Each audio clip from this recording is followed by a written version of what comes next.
സിക്കിമിലേക്ക് യാത്ര ചെയ്യാൻ പ്ലാൻ ചെയ്തതാണ് നിങ്ങൾ എങ്കിലും മസ്റ്റായിട്ടും ഈ വീഡിയോ സ്കിപ്പ് ചെയ്യാതെ നിങ്ങൾ കാണണം. ഞങ്ങൾ എവിടേക്കാണ് സ്റ്റേ ചെയ്തത്, അതിൻ്റെ റേറ്റിംഗ്സും ഫുഡും അങ്ങനത്തെ ഡീറ്റെയിൽസ് ഒക്കെയാണ് ഇന്നത്തെ വീഡിയോ ഞാൻ ഷെയർ ചെയ്യാൻ പോകുന്നത്. അപ്പോൾ ഫസ്റ്റ് ഞങ്ങൾ വിസിറ്റ് ചെയ്തത് ഗാങ്ടോക്ക് ആണ്. അപ്പോൾ ഗാങ്ടോക്കിലെ ദ റോയൽ ഹെറിറ്റേജ് എന്ന് പറഞ്ഞിട്ടുള്ള ഒരു 3 സ്റ്റാർ ഹോട്ടലാണ് ഞങ്ങൾ സ്റ്റേ ചെയ്തത്. ഇതിൻ്റെ ഓപ്പോസിറ്റ് തന്നെ ലോഡ്സ് ഇൻ ഉണ്ട്. നമുക്കിവിടെ ടാക്സി ഒക്കെ പെട്ടെന്ന് കിട്ടാൻ അവൈലബിളും കൂടിയാണ്. 3 സ്റ്റാർ ആണെങ്കിലും 3 സ്റ്റാറിൻ്റെ അത്ര വലിയ സൂപ്പറൊന്നും എനിക്ക് തോന്നിയില്ല. പക്ഷേ ഇവിടെ കിട്ടാവുന്നതിൽ അത്യാവശ്യം കുഴപ്പമില്ലാത്തൊരു ഹോട്ടലായിട്ട് എനിക്ക് തോന്നി. അപ്പോൾ ഈ ഹോട്ടലിൽ നിന്ന് ഒരു 1.5 കിലോമീറ്റേഴ്സിലാണ് നമ്മുടെ ഫേമസ് ആയിട്ടുള്ള വെസ്റ്റ് പോയിൻറ്റ് മാൾ ഉള്ളത്. അതിൻ്റെ കുറച്ച് ദൂരത്തിലാണ് നമ്മുടെ MG മാർക്കറ്റ് ഉള്ളത്. ഇവിടെയൊക്കെ അത്യാവശ്യം നമുക്ക് സാധനങ്ങളൊക്കെ വാങ്ങാം. മാളാണെങ്കിലും അത്യാവശ്യം കുഴപ്പമൊന്നുമില്ല.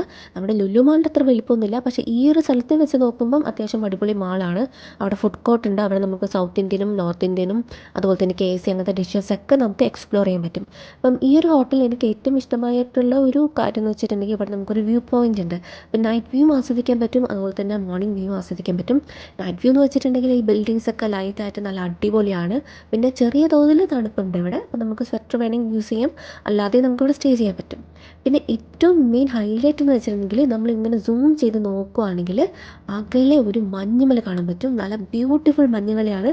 പക്ഷേ ഇത് ഏതാണ് മഞ്ഞുമല എന്ന് എനിക്ക് മനസ്സിലായിട്ടില്ല. ഞാൻ ചോദിക്കാനും വിട്ടുപോയി. ഇപ്പോൾ ഈ ഹോട്ടലിൽ താഴെയെന്ന് വെച്ചിട്ടുണ്ടെങ്കിൽ ചെറിയ ചെറിയ വീടുകളാണ്. ഇപ്പോൾ ഇവിടുത്തെ വീടുകൾ എന്ന് വെച്ചിട്ടുണ്ടെങ്കിൽ ചെറിയ ചെറിയ ഫ്ലാറ്റ് പോലെയാണ്.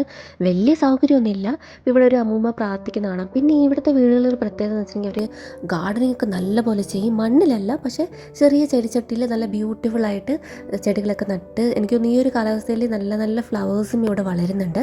പിന്നെ ഈ ഹോട്ടലിൽ സ്റ്റേ ചെയ്തപ്പം എനിക്കുണ്ടായ ഒരു ബുദ്ധിമുട്ടെന്ന് വെച്ചിട്ടുണ്ടെങ്കിൽ കോഴിയുണ്ട് ഇവിടെ, ഒരു പൂവൻ കോഴി. ഈ പൂവൻ കോഴി രാവിലെ 3 മണിയാകുമ്പോഴേക്കും കൂകാൻ തുടങ്ങും. അപ്പോൾ നമ്മൾ വിചാരിക്കും രാവിലെയെന്ന് വെച്ചാൽ നമ്മുടെ ഉറക്കം പോകും.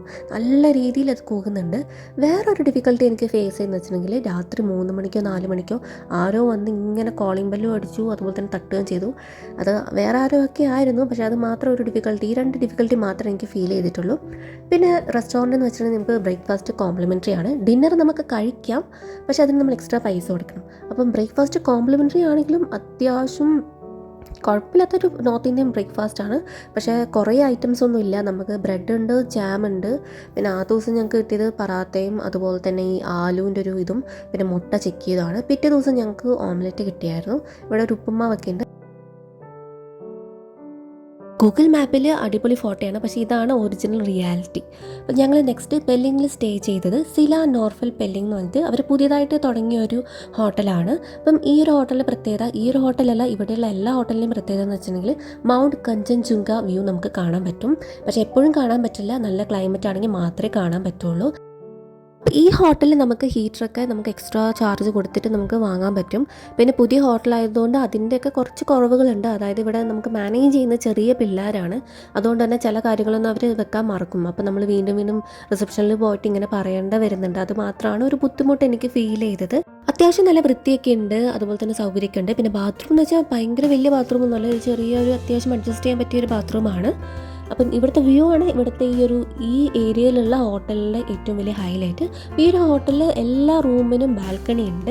അപ്പോൾ ബാൽക്കണി തുറന്നാൽ നമുക്ക് കാണാൻ പറ്റുന്നത് ദ കഞ്ചൻജുങ്ക മൗണ്ടെയിൻ ആണ്. ഈ കഞ്ചൻജുങ്ക മൗണ്ടെയിൻ എന്ന് വെച്ചിട്ടുണ്ടെങ്കിൽ വേൾഡിലെ ഹയസ്റ്റ് പീക്ക് മൗണ്ടെയിനിൽ 3rd വരുന്നതാണ്. ഇത് ആക്ച്വലി നേപ്പാളിലാണ്, പക്ഷേ നമ്മുടെ ഇന്ത്യനാണ് ഫേസ് ചെയ്യുന്നത്. ഈ ഒരു ബ്യൂട്ടിഫുൾ വ്യൂ നമുക്ക് എപ്പോഴും കാണാൻ പറ്റണമെന്നില്ല. ക്ലൈമറ്റൊക്കെ നല്ലതായി മാത്രമേ കാണാൻ പറ്റുള്ളൂ. അപ്പോൾ ഞങ്ങളുടെ ഭാഗ്യത്തിന് നല്ല ക്ലൈമറ്റ് ആയതുകൊണ്ട് ഞങ്ങൾക്ക് ഒരു വട്ടം കാണാൻ പറ്റി. പിറ്റേ ദിവസം നല്ല ക്ലൗഡി ആയിരുന്നു, അതുകൊണ്ട് കാണാൻ പറ്റിയില്ല.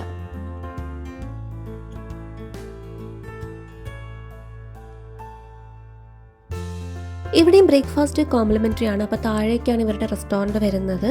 അപ്പം പുതിയ തുടങ്ങിയതായതുകൊണ്ട് തന്നെ നമ്മളിപ്പം ഡിന്നറൊക്കെ നമുക്കിവിടെ കഴിക്കാൻ പറ്റും. പക്ഷേ ഓർഡർ ചെയ്യുമ്പോൾ കുറച്ച് ടൈം എടുക്കുന്നുണ്ട് പ്രിപ്പയർ ചെയ്യാൻ വേണ്ടിയിട്ട്. അല്ലാതെ തന്നെ ബുഫേ ഉണ്ട്. ബുഫേ എന്ന് വെച്ചിട്ടുണ്ടെങ്കിൽ പെർ പേഴ്സൺ 400 ആണ് വരുന്നത്. അപ്പോൾ അതിൽ നമുക്ക് സ്പെഷ്യലായിട്ടൊന്നും പറയാൻ പറ്റില്ല. അല്ലാതെ ഞങ്ങളിവിടെ സ്പെഷ്യലായിട്ട് ഓർഡർ ചെയ്തത് ദാൽ കറിയും ചിക്കൻ കറിയും അതുപോലെ തന്നെ ചപ്പാത്തിയൊക്കെയാണ്. ഇത് ടേസ്റ്റ് വൈസ് നല്ല അടിപൊളി ടേസ്റ്റ് തന്നെയാണ്, നല്ല ടേസ്റ്റ് ആയിരുന്നു. അപ്പോൾ ഈ ഹോട്ടൽസിൻ്റെ ലിങ്ക്സ് ഒക്കെ ഞാൻ ഡിസ്ക്രിപ്ഷൻ ബോക്സിലും കമൻറ്റിലും പിൻ ചെയ്യുന്നതായിരിക്കും. നിങ്ങൾക്ക് ഇന്നത്തെ വീഡിയോ ഇഷ്ടമായിട്ടുണ്ടെങ്കിൽ അല്ലെങ്കിൽ എന്തെങ്കിലും ഡൗട്ട് ഉണ്ടെങ്കിൽ കമൻറ്റ് ബോക്സിൽ കമൻറ്റ് ചെയ്യാൻ മറക്കരുത്. Thanks for watching.